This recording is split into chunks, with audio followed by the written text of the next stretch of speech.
몇 해 전에 한국의 어느 일간지에 폐륜에 배신당한 30년 기른 정이라는 제목으로 기사가 났었어요.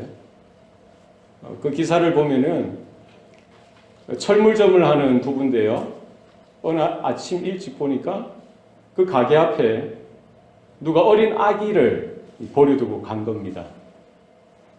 마침 이 부부는 자녀가 없었기 때문에 하나님께서 우리 가정에 귀한 자녀를 주셨구나 이래 생각하고 그 버려진 아이를 양아들로 입양을 합니다. 비록 배가 아파서 낳지는 않았지만 하나님께서 주신 귀한 생명인 줄 알고 걷어서 마치 친아들처럼 키웠죠. 이렇게 크면서 잘 자랐습니다. 애도 이제 그분들이 양아버지, 양어머니인 줄 알고 이렇게 자랐지만 구김없이 자랐어요. 남들처럼 해줄 거 다 해줬습니다. 이제 30이 돼서 결혼을 할 때가 되었습니다. 그때도 연립주택을 번듯하게 해서 이렇게 보내주고 사업자금도 대주고, 그런데 사업을 할 때마다 말아먹는 거예요. 사업을 하면은 망하는 거예요. 알고 보니까 이 아들이 도박에 손을 대는 거예요. 경마 아세요? 경마에 손을 대니까 아무리 사업자금이 있어서 사업을 하면 뭐합니까?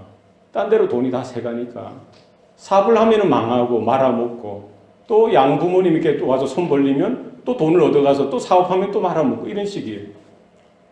이분들이 생각하다 보니까 안 되겠다 싶어서 유산 중에 일부분만 그 자식에게 주는 걸로 하고 나머지 대다수 8, 90%는 사회에 환원하는 것으로 이렇게 하자. 근데 이 자식이 그걸 알았어요. 어떻게 했겠습니까? 청부살인을 하는 겁니다. 그래서 그 유산 20억을 한 번에 받았어요. 15억은 또 도박으로 다 날려버리고, 그것을 주변의 이웃이나 또 지인들, 친척들이 있지 않았겠어요? 의심하니까 경찰에다가 이걸 고발해서 수사를 의뢰하고 결국 그 사건이 이제 탄로나게 되어졌던 것이죠. 이게 뭡니까? 은혜를 원수로 갚는 거죠. 믿는 도끼에 발등을 찍혀도 이 정도로 찍힐 리가 있겠습니까? 이 뭡니까? 배신, 배반. 이 배신을 하고요, 배반을 하는 것. 우리가 살아가면서 겪게 되는 일입니다. 한 번, 두 번은 다 겪죠. 크고 작은 배신들을 경험합니다. 그런데 일반적으로 우리 배신을 누구한테 당합니까? 누구한테 당하죠? 가까운 사람에게 당하는 거예요.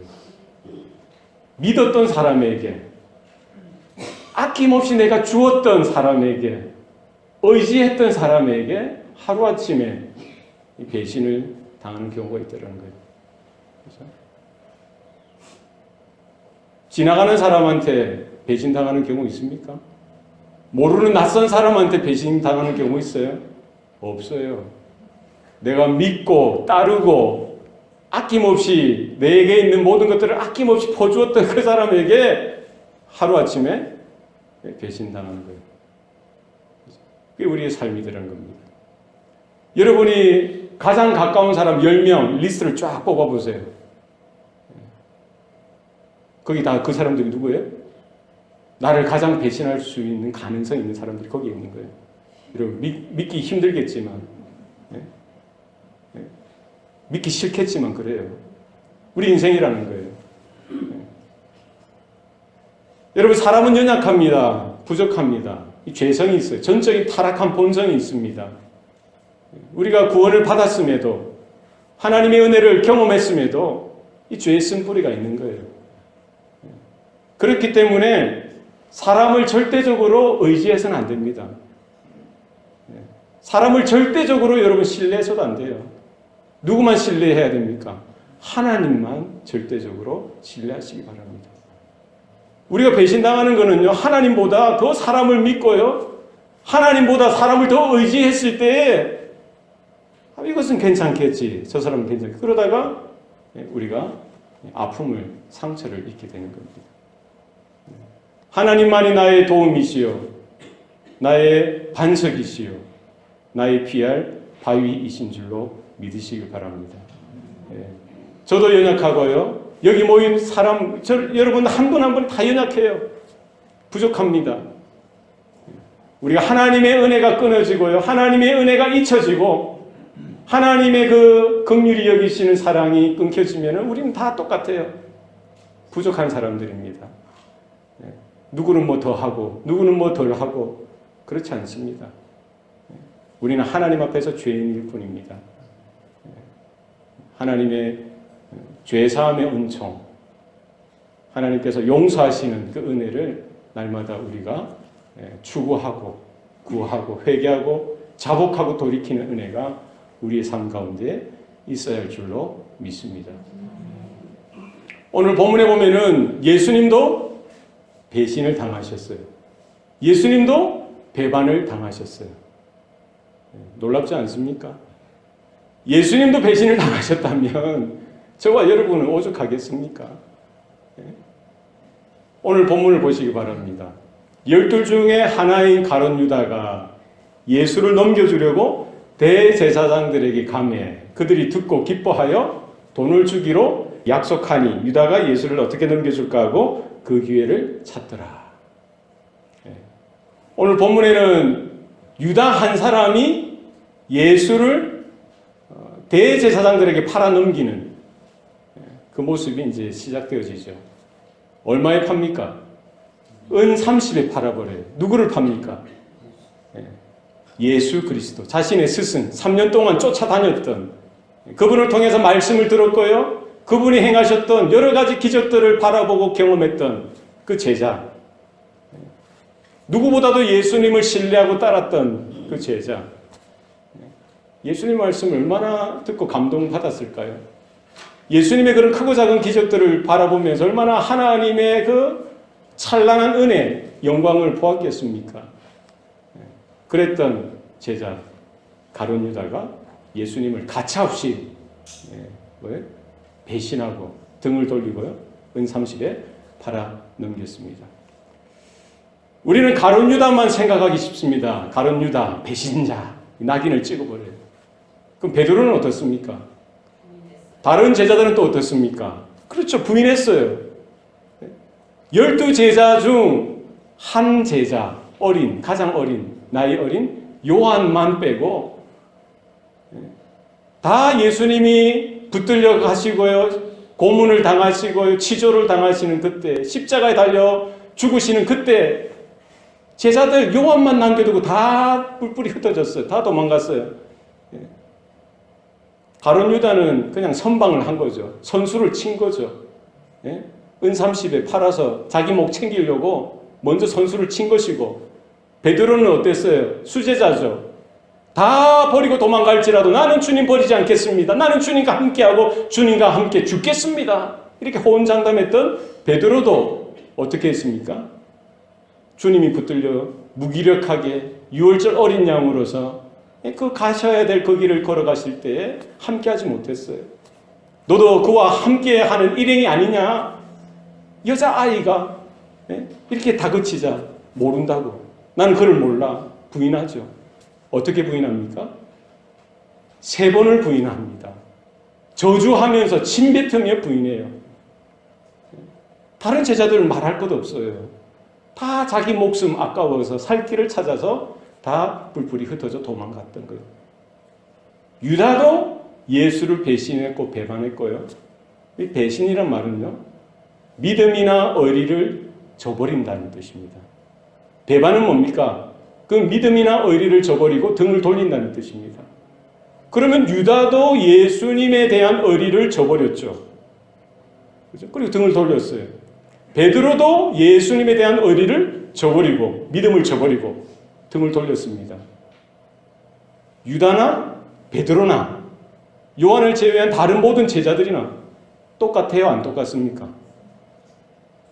주님도 10명의 리스트를 적으셨을 거예요.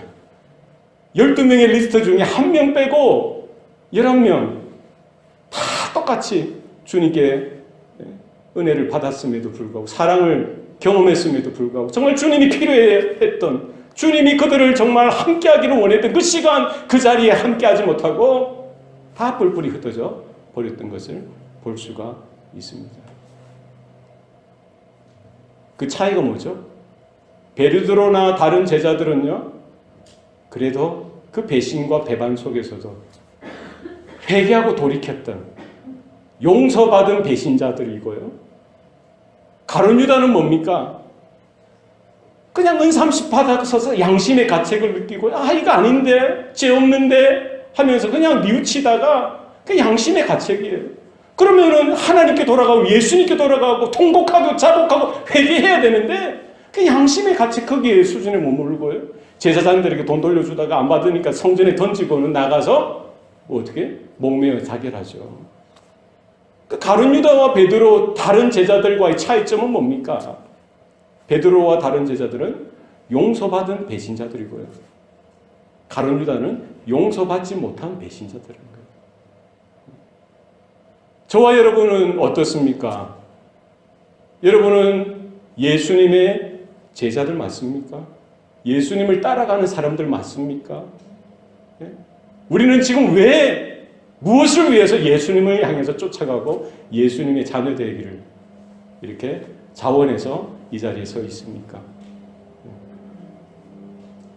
우리도요, 하나님의 은혜가 한순간 멀어지면, 하나님의 은혜를 놓치고요, 주님을 바라보지 못하고 주님의 은혜 가운데 붙들려지지 못하면 우리도 유다와 같다는 거예요. 베드로와 같다는 겁니다. 다른 제자들과 같다는 거예요. 지금은 얼마나 보기가 좋습니까? 저도 그렇고 여러분도 그렇고. 그게 괜찮잖아요.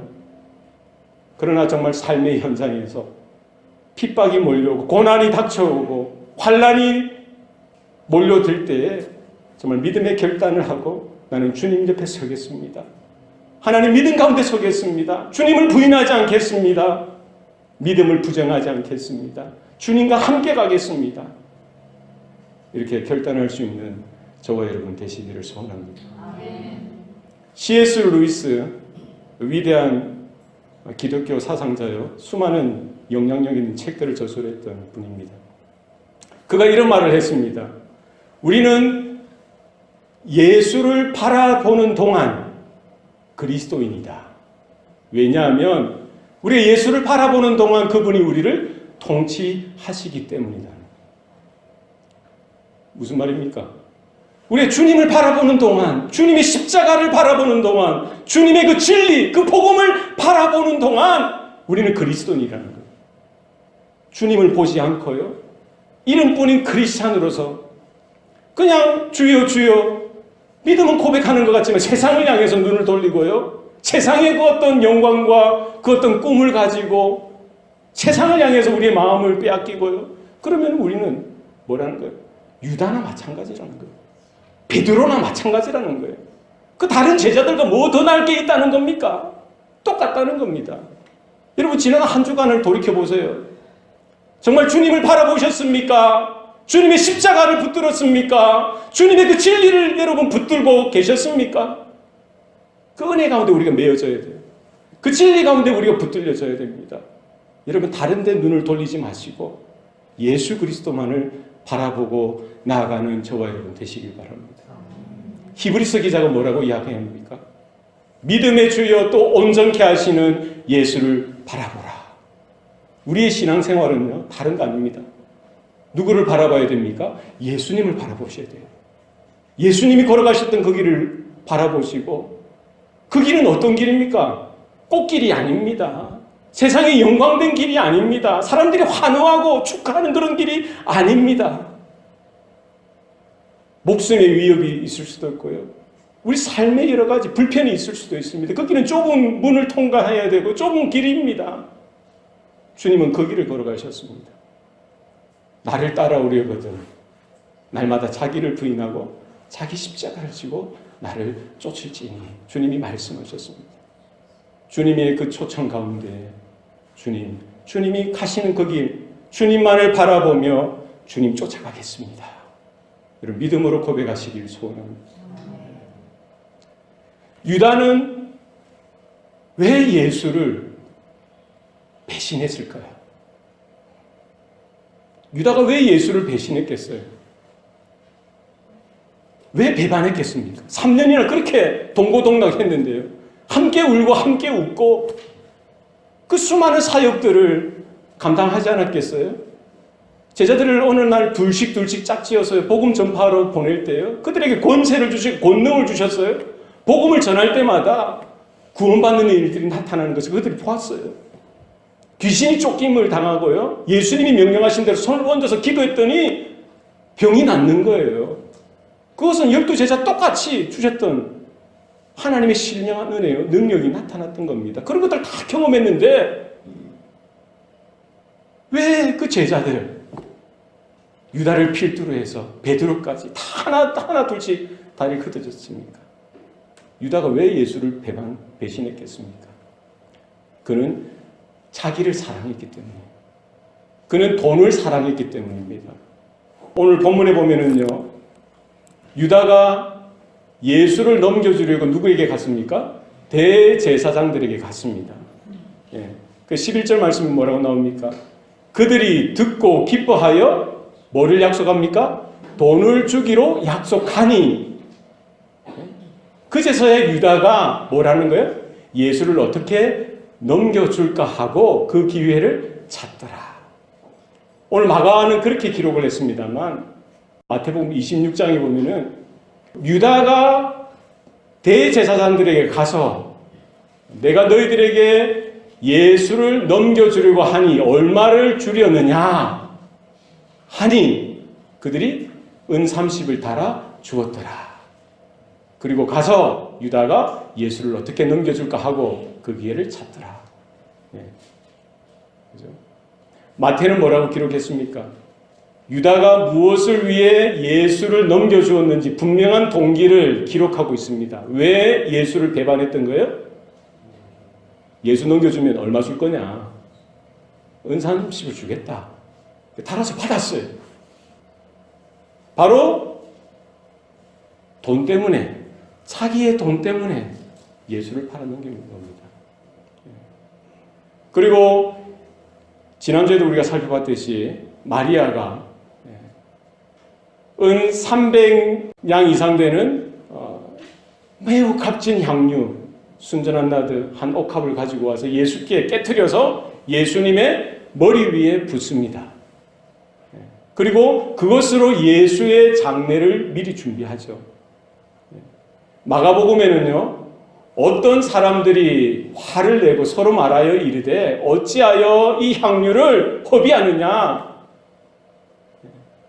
그리고 이 향유를 300데나리온 이상에 팔아서 가난한 자들에게 줄 수 있었겠더라 하면서 그 마리아를 책망하는 장면이 나옵니다. 그러나 요한복음 12장에는 뭐라고 나옵니까? 바로 그 어떤 사람이 누구냐? 그 어떤 사람이 누구냐? 12장 4절에 보면은 제자 중 하나로서 예수를 잡아줄 가룟 유다가 말하되 이 향유를 어찌하여 300데나리온을 팔아 가난한 자들에게 주지 아니하였느냐? 그러니까 예수님께서 미리 죽으실 것, 그 장례를 준비하기 위해서 마리아는 그것을 깨닫고 하나님의 구속사 그 관점에서 하나님의 은혜를 깨닫고 자신의 가장 귀한 것을, 그 향유를 깨트려서 주님 앞에 부어드렸는데 그 제자들 중에서 주동자가 누굽니까? 가룟 유다는 거예요. 가룟 유다. 가룟 유다는 뭐라고 이야기해요? 마태복음에 보면, 마태복음 26절에 보면 어떤 의도로 이 향유를 허비하느냐. 그는 하나님의 뜻을 알지도 못하고요. 예수님께서 걸어가셔야 될 그 길도 깨닫지 못하면서 그의 눈에 오직 보이는 것은 뭐라는 거예요? 돈밖에라는 돈. 요한복음 12장 6절에 이렇게 말하면 가난한 자들을 생각함이 아니요 그는 도둑이라 돈깨를 맞고 거기 넣는 것을 훔쳐감이라. 유다가 예수님을 따랐던 동기가 뭐였겠어요? 유다가 예수님을 쫓았던 동기가 뭐였겠어요? 돈을 버는 거예요. 그죠? 그는 좀 똑똑했을 것 같아요. 네, 그죠? 이 수리에 계산이 빨랐겠죠. 또 정직한 그런 모습도 보였겠죠. 제자들에게 인정받고 예수님에게도 인정받아서 그는 돈깨를 맡았던 겁니다. 능력이 있었어요. 사실은 세리 출신 마태도 있었음에도 불구하고 마태가 얼마나 돈이 계산이 빨랐겠습니까? 그럼에도 불구하고 제자들은 예수님은 누구에게 돈깨를 맡겼어요? 믿을 만한 가룟 유다에게 맡겼던 거예요. 그러나 그가 예수님에게 나오고 예수님을 쫓아갔던 동기는 다른 것이 아니라 뭐였던 거예요? 돈이었던 거예요. 자기를 사랑하는 것, 자기가 돈 버는 것, 자기가 부자 되는 것, 그것이 동기가 되어졌던 겁니다. 돈을 사랑함이 일만하게 뿌리라고 했습니다. 말세 가운데 나타나는 현상은 뭡니까? 자기를 사랑하고 돈을 사랑하는 일들이 나타난다는 거예요. 유다가 예수님을 향해 쫓았던 것. 예수님께서 이제 메시아로서, 정치적인 메시아로서 장차 왕이 되어지고 하면은 많은 돈 방석에 그들도 유다 자신도 앉을 거라 생각했겠죠. 그래서 예수님께서 자기가 원하는 그 길이 아니라 고난의 길, 십자가의 길을 가시는 걸 보고 미련 없이 모든 것을 끊어버리고요. 마지막 예수님 팔아서라도 그 얼마 안 되는 그거라도 챙기기 위해서 가감 없이 예수님에게 등을 돌렸던 것을 볼 수가 있습니다. 저와 여러분은 무엇을 위해서 왜 예수님을 쫓아가고 있습니까? 왜 예수님을 따라갑니까? 혹시 우리 가운데 또 다른 동기가 있지는 않습니까? 여러분, 복음을 바라보셔야 돼요. 예수를 바라보셔야 됩니다. 복음이 뭡니까? 주 예수를 믿으라. 그리하면 너와 내 집이 구원을 얻으리라. 여러분 믿습니까? 하나님이 세상을 이처럼 사랑하사 독생자를 주셨으니 이는 누구든지 그를 믿는 자마다 멸망치 아니하고 뭘 얻습니까? 영생을 얻게 하려 하십니다. 여러분 복음의 본질을 바라보셔야 됩니다. 예수를 바라보셔야 돼요. 그분의 피 흘리심과 그분의 죽으심과 부활을 바라보셔야 돼요. 오늘날도요. 적지 않은 교회에서 적지 않은 복음 전도자들이 복음이라고 외치는데요. 뭐라고 외칩니까? 주 예수를 믿으라. 그리하면 부자가 되리라. 주 예수를 믿으시오. 그러면 질병도 따라갈 것입니다. 주 예수를 믿으세요. 그러면 여러분의 자녀들 앞길도 열릴 것입니다. 사업하면 사업하는 대로 잘 될 것입니다. 여러분 기도하세요. 기도하는 대로 다 잘 될 것입니다. 이게 뭡니까? Prosperity Gospel. 예수님을 따라야 되고 예수님을 믿어야 되고 예수님과 함께 가야 되는 그 동기가 뭐예요? 여러분 건강할 수 있어요. 여러분 돈 벌 수 있습니다. 여러분 성공할 수 있어요. 여러분 이 땅에서 번영과 번성과 성공을 여러분 얻을 수가 있어요. 이 다른 복음입니다. 여러분 헛갈리시면 안 돼요. 그러니까 우리가 신앙생활 막 열심히 하다가도 이 동기가 잘못되어지니까요. 어느 순간에 기도했는데 하나님 기도 응답도 안 해주시고 하는 사업마다 잘 되지도 않고요. 경제적으로 더 쪼그라만 들고요. 돈은 더 돈대로 없고 애들은 또 애들대로 또 안 되고 질병은 더 걸리고 아니 하나님이 왜 이래? 예수 믿는데 왜 이랬지? 거기에 대해서 뭐 실망감을 거둬요. 하나님 나 사랑하지 않나 봐. 왜 우리가 예수님을 따라가야 하는지, 왜 예수님을 향해서 우리는 서야 하는지 분명한 동기를 확인하시기 바랍니다. 우리가 여기 서 있는 이유가 뭡니까? 우리의 구세주 되시고요, 구원자 되신 예수 그리스도를 온전하게 바라보시길 바랍니다. 유다가 왜 예수님을 배반했을까요? 왜 예수를 배신했습니까? 자신의 정치적인 기대와 야망과 예수님이 걸어가시는 그 길이 부합되지 않기 때문입니다. 가룟 유다죠. 이스카리엇 유다입니다. 그는 열심당원 출신이었던 것 같아요. 그때 당시 유대인들 사이에는 메시아가 올 거라는 기대가 있었어요. 소망이 있었습니다. 그 메시아는 누구냐? 다윗과 같이 위대한 강력한 정치적이고 군사적인 힘을 가진 민족적인 지도자가 와서 그 무너졌던 이스라엘을 다시 세우고요. 식민지 상태에서 해방을 시키고 독립을 시켜서 위대한 이스라엘을 재건케 할 것이다. 이런 메시아에 대한 사상이 그때 팽배했어요. 유다도 열심당원 출신이었기 때문에 그도 예수님을 따라가는 동기가 뭐였겠어요? 그분이 메시아라면 뭘 하시는 거예요? 로마를 물리치고 이스라엘을 해방시키고 독립시키셔서 다윗 시대의 그 영광과 번영을 회복할 정치적이고 군사적인 메시아로 생각했던 것이죠. 그 예수님이 예루살렘 입성할 때까지만 해도 이게 내가 제대로 된 길을 쫓아왔구나라고 생각했겠죠. 사람들이 환호하는 거예요. 다윗의 자손 예수여, 호산나 호산나. 당장이라도 이제 로마를 물리치고 군사적이고 정치적인 이 메시아로서 이렇게 선포하고 왕권이 다윗의 왕권이 새롭게 회복될 줄로 알았던 겁니다. 그런데 지금 예수님이 걸어가는 그 길은 뭐예요? 고난의 길. 이제 곧 죽는 이야기만 하고요. 마리아가 이 아까운 향유를 붓고 또 예수는 또 거기에 대해서 그가 내 장례를 미리 준비하였다. 이런 소리를 하니까 유다의 마음 가운데는 어떤 마음이 드는 거예요? 배신감이 드는 거죠, 스스로도. 자신의 기대, 자신의 야망에 이게 딱 뭔가 맞아야 되는데 예수님은 예수님의 길을 가니까 내 길하고 맞지 않는 거죠. 자신은 어떤 킹메이커로서 그 어떤 역할을 할 것을 기대했는지 모르겠어요. 그러니까 예수님을 가감없이 잘라버리듯이 예수님께 등을 돌리고 유다는 유다의 길을 가게 되어지는 것이죠. 우리가 예수님을 따라가는, 예수님을 쫓아가는 동기가 중요합니다. 유다는 자기를 사랑하고 돈을 사랑하고 자신의 정치적인 세상적인 그런 야망, 그것을 성취하기 위해서 예수님을 따라가는 것을 도구로 삼았는지도 모르겠어요. 결국 불순한, 바르지 못한 그런 마음들 가운데 누가 역사합니까? 사단 마귀가 역사하는 거예요. 다른 복음서에 보면은요, 마귀가 그 유다의 마음에 예수를 팔 생각을 넣었더라. 결국 우리 안에 예수님을 따라가는, 예수님을 쫓아가는 우리의 불순한, 부정한 그런 동기와 마음 가운데 사단 마귀도 역사하고요.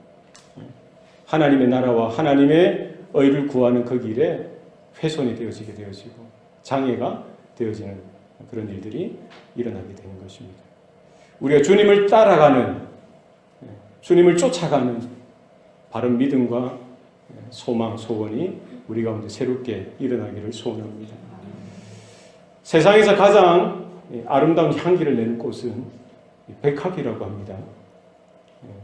백합 향기를 맡아보셨습니까? 향기가 좀 독하죠. 그런데 이 백합이 썩으면요, 세상의 그 어떤 꽃보다 이 썩은 악취가 진동한다고 합니다. 마찬가지로 우리 예수님을 쫓아가는 성도로서 살다가 한순간에 예수님을 배신하고요, 은혜를 저버리고 믿음을 저버리고 세상 길로 나아갈 때에 그런 성도의 모습 가운데 그와 같은 타락하고 악취나는 이런 냄새는 없다는 것이죠. 여러분, 김일성 아시죠? 김일성이 모태신앙인 거 아십니까? 그 아버지 김영직, 그리고 어머니 강반석. 이 부모님만 모태신앙이 아니라 그 아버지의 할아버지, 아버지의 아버지까지 모태신앙이에요. 그죠? 어머니 쪽은 증조부까지 신앙이 있어요. 아버지는 어렸을 때 평양 선교사가 세운 소학교를 다녔어요. 선교사가 이렇게 애들 오면 일전씩 줬대요. 상으로. 그러면 이 김영직 어린이는 그 일전을 받아서 다시 헌금통에 넣는 거예요. 그만큼 이제 믿음이 있었던 거죠. 선교사가 보고는 특별히 이렇게 케어하고요. 그래서 소학교도 가고요. 이렇게 자라서 평양 숭실학교도 갔어요. 이 숭실학교면은 지금 이제 서울에 숭실대학이 있지만 그 당시 숭실학교면은 신학교였어요. 목회자 양성학교였던 것이에요. 선교사가 세웠던. 그럴 정도로 신앙에 이런 뿌리가 있는. 그러니까 어머니 이름이 뭡니까? 강반석이에요. 예. 그 어머니의 아버지가 이제 강돈욱 장로였고요. 학교 교장이었습니다. 예. 그죠? 그 딸이 얼마나 믿음이 좋으면은 딸 이름을 뭐라고 지어요? 베드로의 신앙을 본받으라. 이 마음으로 반석이라고 강반석. 그죠? 김일성 어머니 아버지가 어떻게 만난 줄 아세요? 넬슨 벨이라는 선교사가 중매를 써서 만났어요. 그럴 정도로 신앙이 있는 양가였던 것이죠. 그리고 강돈우 그 할아버지의 사촌 동생은 강영우, 그때 목사였죠. 그래서 김일성이도 초등학교 6학년 때까지는 교회를 잘 다녔어요. 부모님이 만주에 가셨을 때도 그 평양에서 할아버지 강돈우 그 장로의 손아래에서 잘 컸던 거예요.